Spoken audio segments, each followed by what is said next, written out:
Shalom, shalom, peace and blessings. Welcome to the Fourth Angels Learning Center. My name is Jadiel, and thank you guys for tuning in today to our Q&A. We have a question that came in pertaining to chicken. And there's been an idea that recently has been developed with the idea that chicken scripturally is unclean. It's actually an unclean animal according to the research that many has done. So what we're going to do is we're going to investigate and test this theory, test this idea to see if scripturally the chicken is a clean or an unclean animal. All right. So before we get started, I want to just thank everybody for tuning in. And if you have not subscribed already, please consider subscribing and clicking the notification bell and likes. By clicking likes, I may be slow, but I've come to the understanding that liking the videos also may promote it in the algorithm to pop up more frequently. So please click the notification bell, like the video, share the video.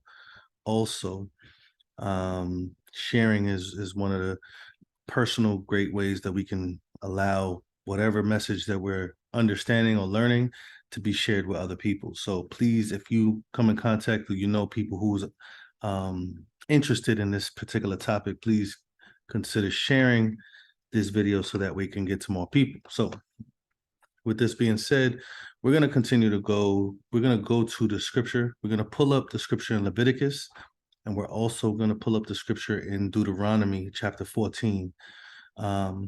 So that way we can get a closer look as to what it says and what is actually being referred or used to promote the idea that chicken may actually be unclean. So let's go to that. We're going to start with Leviticus chapter 11 first.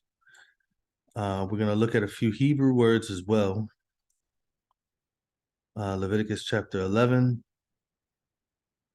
We're going to look at a few Hebrew words. So when we get to Leviticus chapter 11, he talks about a few categories of animals. He starts out by talking about all the beasts, referring to cattle-like beasts.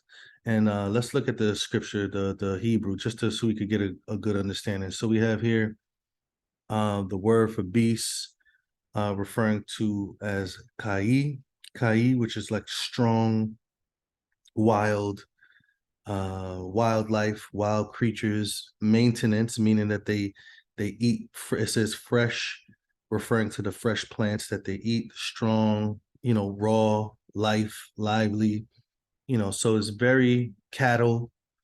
So it's the word for beast is referring to the animals that was created from the earth in order to affect the earth, like those beasts that eat the grass and all these different things. It also starts to describe which beast is clean and which beast is unclean. Verse 3 of Leviticus 11, it says, whatsoever parts the hoof and is cloven-footed and chews the cud among the beasts, that you shall eat. So it's very specific as to what the animal does. It has a parted hoof, not a divided hoof, a parted hoof. Well, a divided hoof. And it says, and is a cloven-footed. Matter of fact, let's look at this real quick. We're looking at verse 3 of chapter 11.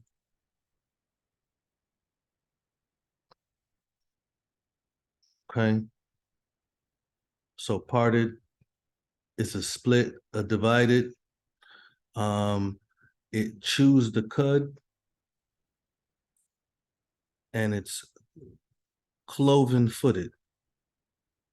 Cloven-footed. And then it says, nevertheless, these shall you not eat of them that chew the cud, or, so you see the distinction, right? These have all these elements in order to be an indicator that they are clean cattle.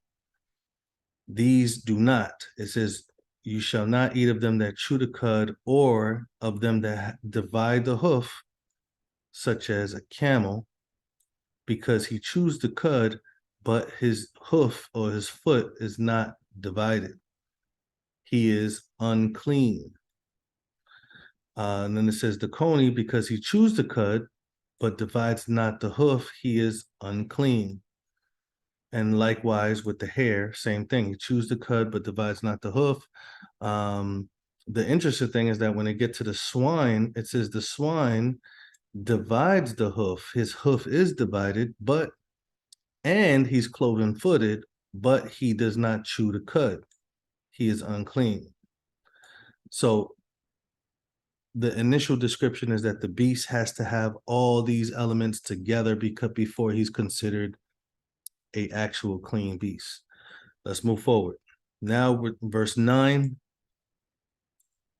Verse 9, it says, these shall you eat all less in the water, whatsoever has fins and scales in the waters, in the seas and in the rivers, them shall you eat.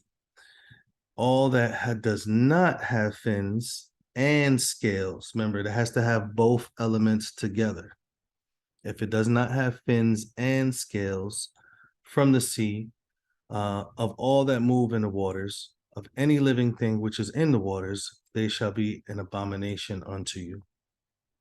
And it says, they shall be even an abomination unto you, and you shall not eat of their flesh, but you shall have their carcasses in abomination. Like you shall refer to it or address it as an abomination. You don't want to touch it. It says, whatsoever have no fins nor scales in the waters, that shall be an abomination unto you. So it's interesting how he's constantly reiterating this idea, this point.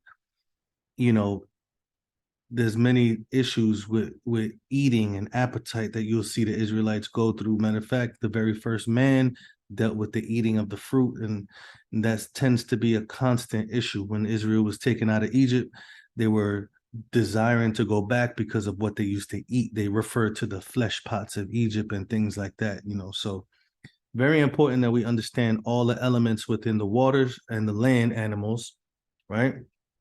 So then let's look at this. This is where the statements or the ideas get a little bit distorted, especially using the English version. Look at what it says. It says that these are they which you shall have in abomination among the fowls. So let's look at what this word fowls mean, because I think a lot of times we use our English definitions to basically apply to what we're reading in the scripture. But let's look at the Hebrew. The Hebrew is off, right? Off, ayin, ur, pe. And it says fowl, which means a bird or flying, right? A bird that flies, H5775. It says, you shall not eat. They are an abomination. These are the birds that you shall not eat, in verse 13, that are an abomination. It says the eagle, the ossifrage, the osprey, the vulture, the kite after his kind. These are all similar aspects of a vulture. The eagle, all of these things are scavengeristic birds. It also says the raven after his kind, meaning that there's different types of ravens. Verse 16 says the owl, the nighthawk, and it says the cacao, or the cuckoo, whichever way you want to say it. It says the hawk after his kind. So I want us to notice the way that they're putting these animals together. The eagle, the osprey, the vulture after his kind, right? So all of these are similar to one another. All of these birds are similar to one another. The raven after his kind, the raven, the crow, all those different types of birds. You can even tell in the very image of these birds that they have that they're of the same kind. They look alike. Then we get to the owl, then we get to the nighthawk, and then this phrase here, cacao, and it says, and the hawk after his kind, which all of these elements here is referring to the same type of bird. Well, what people have been coming up with is that this word cacao is the word for chicken. So we're going to address that first. So let's look at the Hebrew word here. The Hebrew word here is a gull. Let's look at that. Is the Hebrew word is shakaf, and we're going to look at what it reveals. It says a cuckoo, a gull. If you notice where the word gull comes from, a seagull, a gull has a thin gull bird. This is like a seagull type of bird, not necessarily, this is not a chicken. This is a seagull. I'm not sure why this has been recently used to express a possibility of this being the chicken, the name for the chicken, but there's no correlation between this word and the chicken. It's more concerning or connected to the seagull rather than an actual chicken. But let's continue to look at the words. This is where we get to the aspect or the verse that is used to express that the chicken itself is an unclean animal. So let's get to it. So it says the little owl, and it talks about the great owl, the pelican, the swan, the stork, the eagle, the heron after her kind, the bat, right? And then when we get to 20, it says all the fowls that creep going upon 4 shall be an abomination. And I want us to look at this. The fowls that creep is what many people are saying are chickens. They're saying the fowls that creep are chickens. I'm going to express that this verse 20, 21, and 22 and 23 are connected together. Verse 20 is not connected to the birds. And let me explain. Let me use the Hebrew to actually break that down.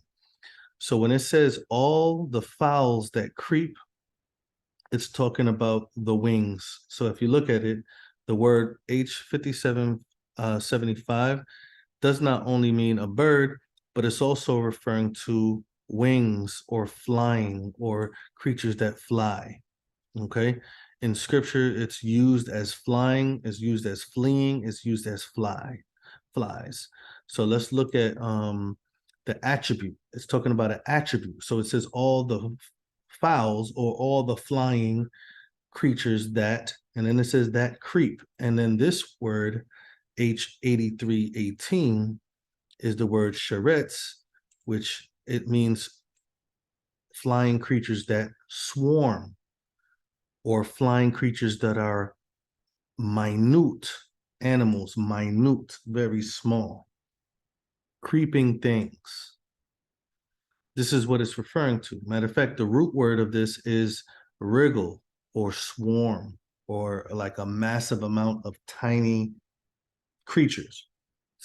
It's basically talking about insects, bugs, things that creep on. And then it says, upon all 4.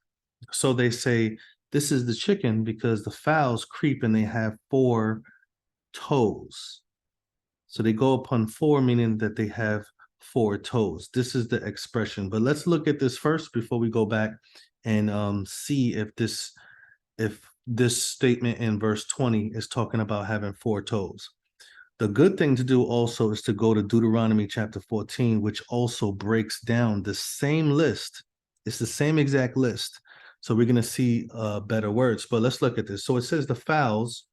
This word, like I said, 5775, H5775, meaning flies. Flies or flying creatures that creep. And it says that go upon all 4, or flying creatures that are minute or small, that swarm, go upon all 4, shall be an abomination to you. Now watch this. It says yet, meaning that it's talking about the same category.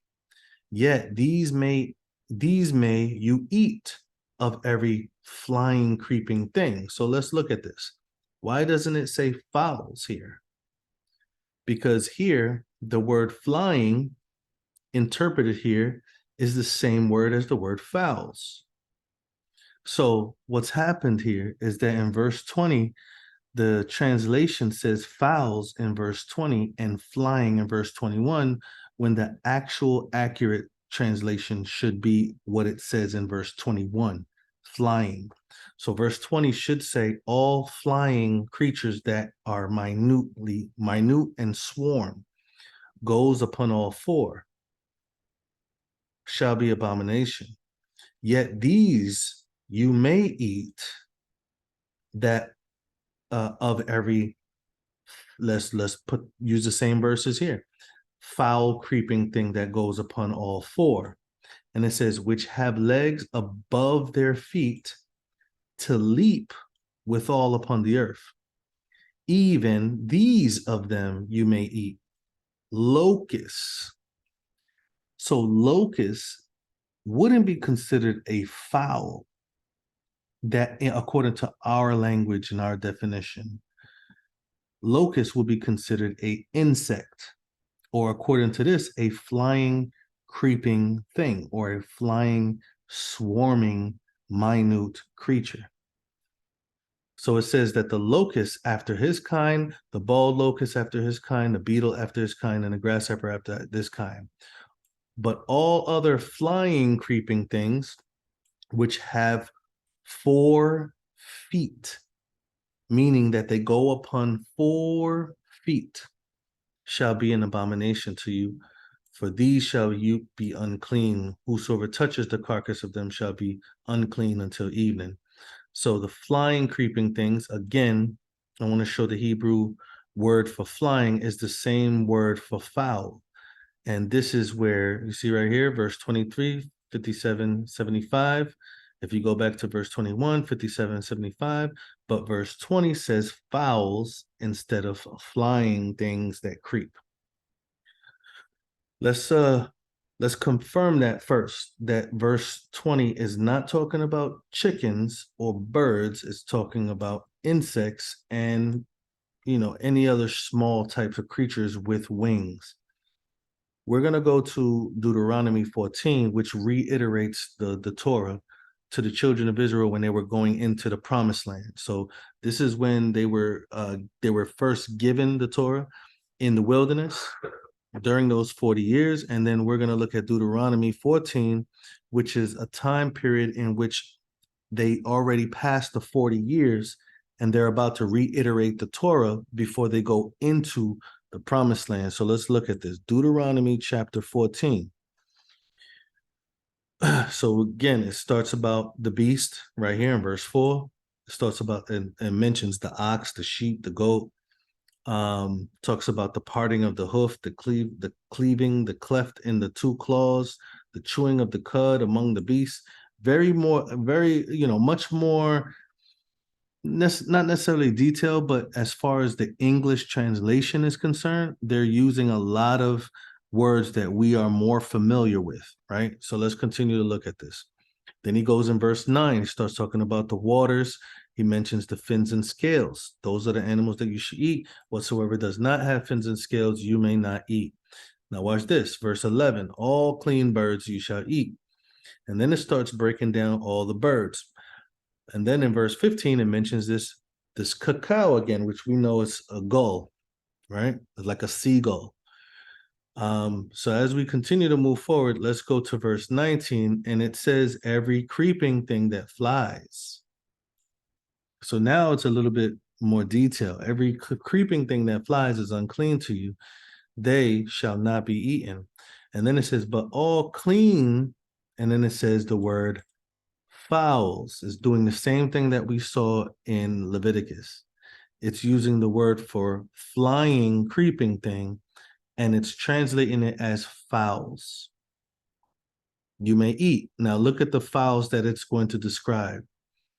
Well, it doesn't really go into detail here. So the context here of using the word fowl is talking about the creeping things that flies. So let's go back to Leviticus. So we saw that the flying, creeping things are referring to minute, swarming creatures, flying, swarming creatures. But One of the descriptions is that they also have 4 feet in verse 23 of Leviticus 11. But here in verse 20, it says, goes upon all 4. So one of the main things that's used to express that this is a chicken is that chickens have 4 toes. So that means that they go upon 4. So the idea that they go upon 4 means that 1 foot of a chicken is 4 toes. Even though verse 23 says they have 4 feet, or they go on 4 feet, but let's consider the idea they go on 4 toes. Now, does a chicken have 4 toes? I think this is one thing that should have been kind of investigated before coming to a conclusion. So let's look at this.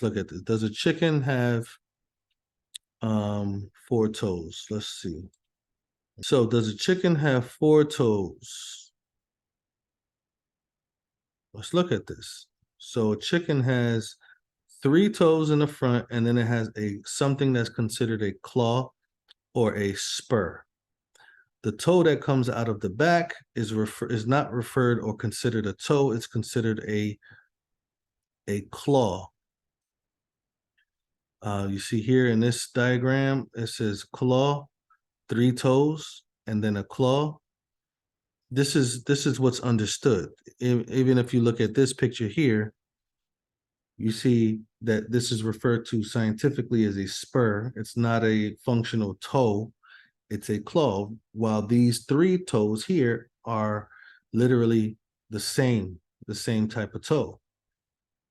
But this one here is a claw. So how many toes would a chicken actually have? A chicken would have 3 toes and a claw. 3 toes and a claw. So what kind of chicken was allowed? What kind of chicken did Yah give to his people? What kind of bird did Yah give to his people? He gave to his people quail, right? So let's look at how many toes does a quail have. This picture here of a California quail, we have 3 toes and a claw. 3 toes and a claw. This is the Arizona quail. We're going to look at this. Arizona quail, 3 toes and a claw. 3 toes and a claw. It looks just like a chicken. It looks just like a chicken leg, a chicken foot, sorry. So a chicken foot, I think is very, this is a quail foot, and then this is a chicken foot with the claw. Boom. 1, 2, 3. 1, 2, 3. Claw. So this is the claw, and then this little piece here is a spur. Many birds have a claw in the midst of their toes. But 3 toes and a claw, and then the quail has the same exact structure of a foot. Like this is a quail right here. So we have to understand right here, you see this? This is the quail. Quails are clean birds. Quails are birds that Yah actually gave to Israel to eat during the time that they were in there. So is this referring to, when it says 4-footed, right? 4-footed, is it referring to birds that have 4 toes? Because if you're looking at, if we're looking at 4 toes, let me see if I could find. Matter of fact, let's go to, I believe there's one verse I know of with the same description.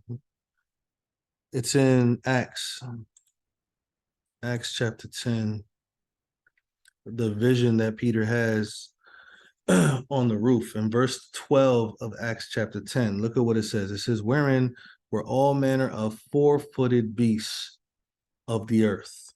four-footed beasts. Then it says, and wild beasts.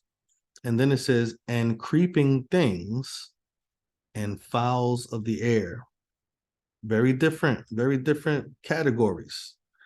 Fowls of the air, which it says here, G4071, birds, flying animals. Creeping things, which it says here, small creatures, small animals, even including reptiles, G2062, even including reptiles. You know, so serpents, reptiles, small insects or creatures. Wild beasts, referring to like, this is venomous wild beasts, like maybe venomous, like Komodo dragons or something like that. I'm not sure. And then it says quadrupeds here, four-footed beasts. So all of the cattle of the earth is referred to here as four-footed beasts. And then it mentions the creeping things here. So let's go back to Genesis. I want to point out I believe the creation of the creeping things, right? The creation of the creeping things, which is different from the fowls or the birds that fly. Let's look at this. Verse 24, it says, let the earth bring forth the living creatures after his kind, cattle, and then it says, and creeping things. Let's look at the Hebrew word there. The Hebrew word here for creeping things is reptiles, creeping creatures, H7431. And then it says, after his kind, cattle and creeping thing, and beasts of the earth after his kind. Let's continue to move through these verses. If we go back, let's go to the time of the waters. And it says here, let's see. Let the waters bring forth abundantly the moving creatures that have life and the fowls that may fly above the earth in the open sky of the shamayim, of the heaven. And he talks about these birds. He says, Elohim created great whales and the living creatures that move, which the waters brought forth abundantly after their kind, and every winged fowl, not creeping thing, every winged fowl after his kind, and Elohim saw that it was good. So when was the creeping things created? The creeping things were created when the beasts were created on the sixth day, right? On the sixth day, Yah made the beast and the creeping things. On the fifth day, Yah made the fowls that fly in the firmament. There's no fowls that creep that was created. Those are two different categories. Let's go to Genesis chapter 7, when Noah has to collect all of the animals of the earth, right? So let's look at what he has to collect. Let's see if I can find it. There we go. It says here in verse 14, it says, every beast after his kind, all the cattle after their kind. And it says, every creeping thing that creeps upon the earth after his kind. And then it says, and every fowl after his kind, every bird of every sort. So to call a chicken a creeping thing, one, the word creeping is an indicator of a very small animal or creature. Let's look at that, right? So creeping thing, reptile, moving creature, that creeps. It says that swarms, that crawls. These are insects in description. The description alone revealed that these are insects that fly, crawl, as well as reptiles can be considered the category of creeping things. Fowls, right here, 57 and 7, it could mean a bird, or it could just simply mean flying. So it says every fowl after his kind and every bird. That word is a different word. Is sapor. So sapor is for bird or fowl or sparrow of every sort. So the two categories is creeping thing and fowls are two separate categories according to creation and according to the preservation of creation during the time of Noah. So let's go back to Leviticus 11. Leviticus 11 tells us here, one, the cacao is a seagull. It's a bird. That's an unclean bird. In verse 20, it says, the fowls that creep. There's no such thing as fowls that creep or birds that creep. Because creeping things and birds are two separate categories, but they are flying, creeping things that go upon all four. But the only flying, creeping things that you're supposed to eat, according to verse 21, are the ones whose legs go above the feet and allow it to jump really high, such as verse 22, the locusts. These are insects. Verse 23, but all the flying, creeping things which have 4 feet shall be an abomination to you. So the other flying, creeping things that have 4 feet, not 4 toes, 4 feet, that go about on 4 feet creeping. 2, we already discussed chickens have 3 toes and a claw, just like the quail has 3 toes and a claw, and probably many other clean animals that have 3 toes and a claw. Matter of fact, let me just to be thorough, let's see if we could pull up something specific.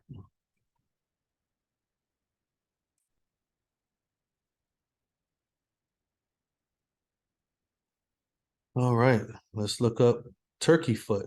Turkey foot, here we go. 3 toes and a claw. Looks just like a chicken foot. Looks just like a quail foot. Look, it even has the spur that the chicken foot has.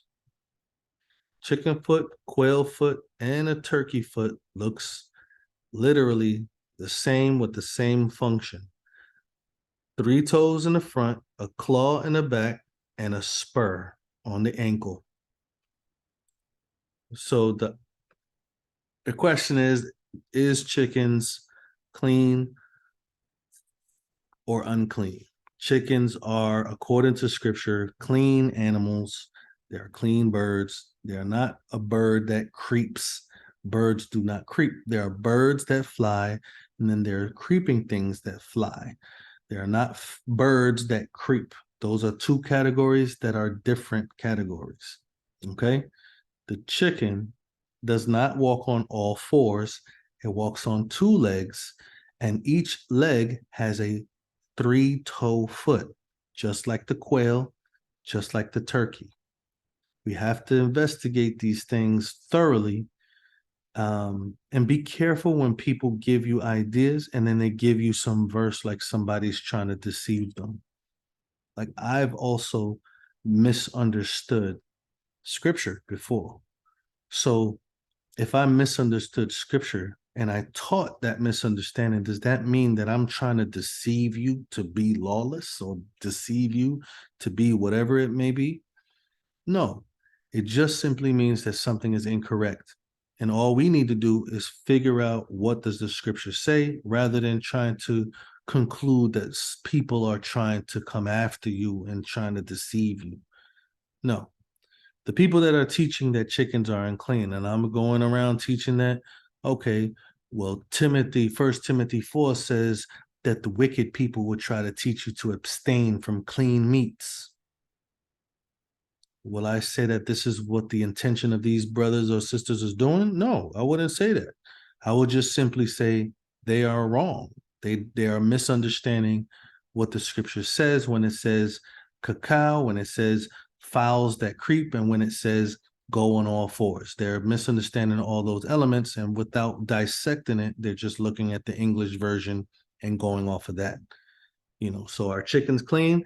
I'm not an advocate to try to make people eat chicken, but chickens are clean according to the scripture. I hope that this was clear. If there's any questions pertaining to this or anything, please feel free to give us a email, and we'll be happy to put together a study dissecting these things in order to bring clarity to any questions that you may have. So praise Yah. You guys have a blessed day. Shalom. Shalom, shalom. Thank you guys for joining our study today. I hope that it was edifying. And if you want to support this ministry, you can support us on 4alc.com. And don't forget to subscribe to this YouTube page. Click the like button and the notification bell. I hope to see you guys on the next study. Shalom, guys.